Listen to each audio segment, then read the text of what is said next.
Dear students, welcome to Durga tutorial online classes. सामाजिक विज्ञान की सीरीज में आज से हम लोग भूगोल पढ़ने जा रहे हैं। भूगोल का यह पहला वीडियो है, तो शुरू करते हैं आज की पढ़ाई। सबसे पहले समझते हैं भूगोल क्या है। तो भूगोल को इंग्लिश में ज्योग्राफी कहा जाता है। ज्योग्राफी दो शब्दों के मेल से बना है, जियो प्लस ग्राफिया। जियो का अर्थ होता है पृथ्वी और ग्राफिया का अर्थ होता है वर्णन करना। अतः ज्योग्राफी यानी भूगोल का अर्थ है पृथ्वी का वर्णन करना। अब समझिए भूगोल की परिभाषा। भूगोल वह शास्त्र है जिसके द्वारा पृथ्वी के ऊपरी स्वरूप और उसके प्राकृतिक भागों का ज्ञान होता है। आगे देखते हैं। अब आपको पढ़ना है भारत संसाधन एवं उपयोग। तो सबसे पहले समझिए संसाधन क्या है।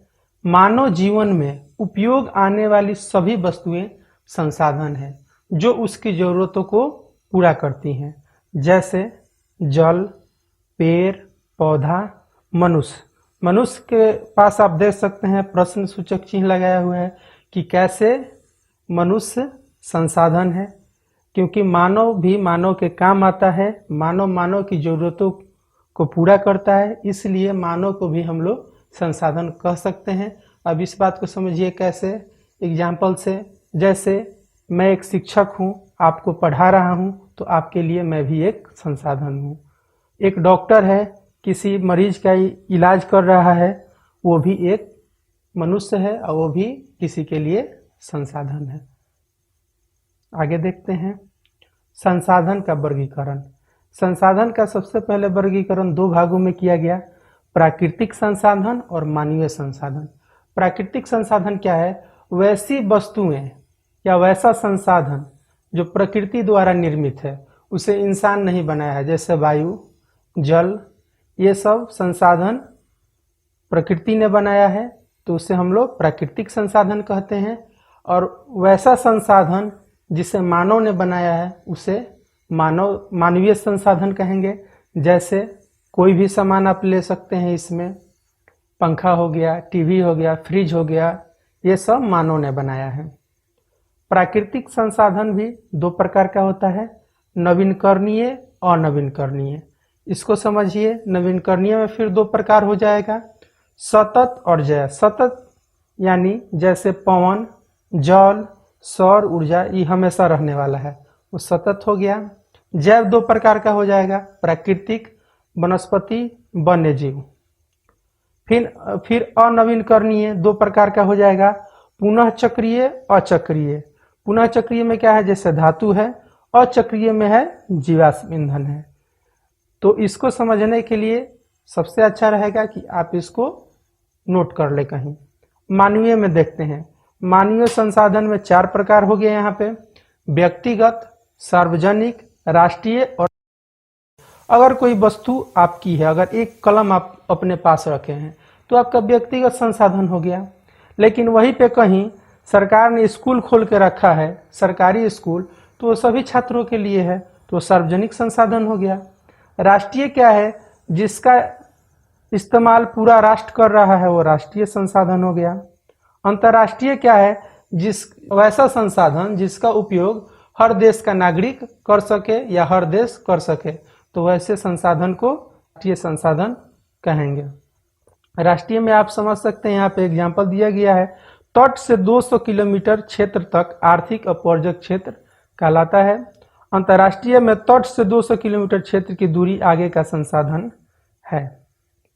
तो ये हुआ मानवीय संसाधन और प्राकृतिक संसाधन। आगे देखते हैं संसाधन नियोजन। संसाधन नियोजन क्या है?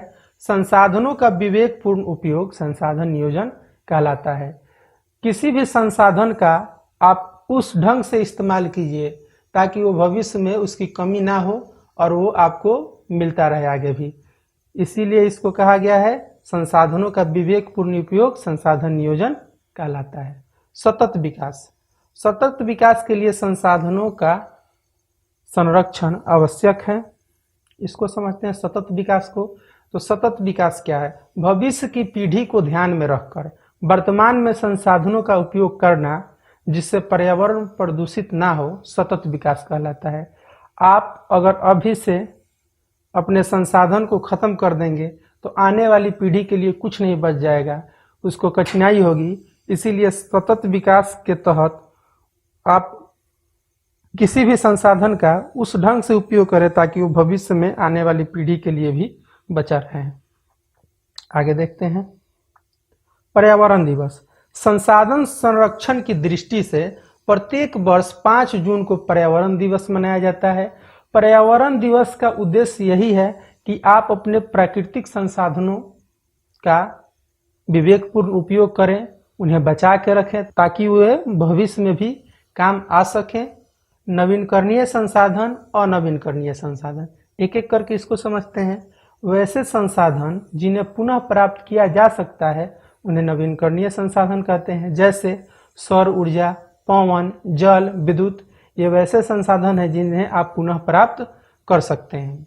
अनवीनकरणीय संसाधन क्या है? एक बार समाप्त हो जाने के बाद इन्हें पुनः प्राप्त करना संभव नहीं होता है, इन्हें अनवीनकरणीय संसाधन कहते हैं, जैसे कोयला, पेट्रोलियम इत्यादि। आगे देखते हैं। विकास के आधार पर संसाधन। तो विकास के आधार पर संसाधन 4 प्रकार का होता है। पहला संभावी, दूसरा विकसित, तीसरा भंडार, चौथा संचित कोष। संभावी में क्या है? भविष्य में उपयोग आने वाले संसाधन, वैसे संसाधन जिनका उपयोग हम लोग भविष्य में कर सकते हैं। विकसित में है उपलब्ध तकनीक से उपयोग करने लायक संसाधन, आपके पास जो तकनीक है उसी से उसका उपयोग कर सके, वो विकसित संसाधन है। भंडार क्या है? उपयुक्त तकनीक के अभाव में वर्तमान में उपयोग नहीं। भंडार वैसे संसाधन का किया जाता है कि अभी जो आपके पास तकनीक है, टेक्नोलॉजी है, उसके हिसाब से उसका उपयोग नहीं है वर्तमान में, लेकिन भविष्य में हो सकता है, तो उसका भंडार करके रखा जाता है। संचित कोष भंडार संसाधन का संचित रूप है। प्राकृतिक संसाधन। प्राकृतिक संसाधन में मृदा के बारे में आपको जानना है। जानिए मृदा क्या है?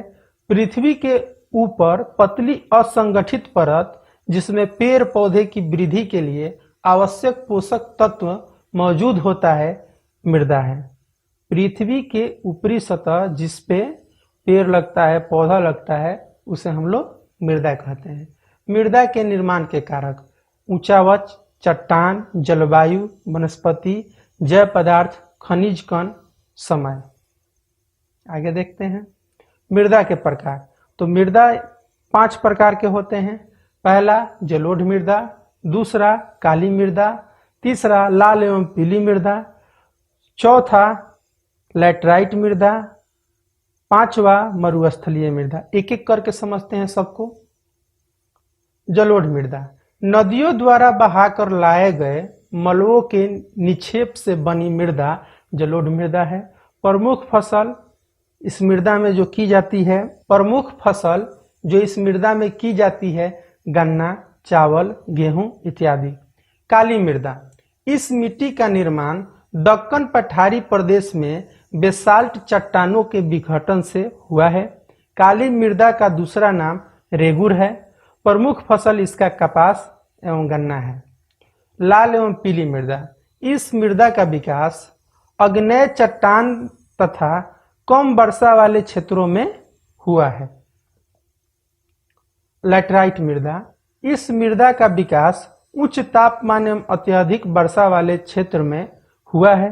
प्रमुख फसल इसका काजू, चाय, कहवा यानी कॉफी होता है।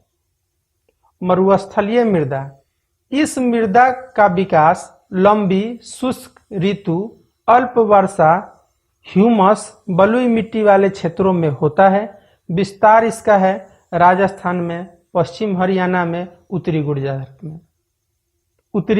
में।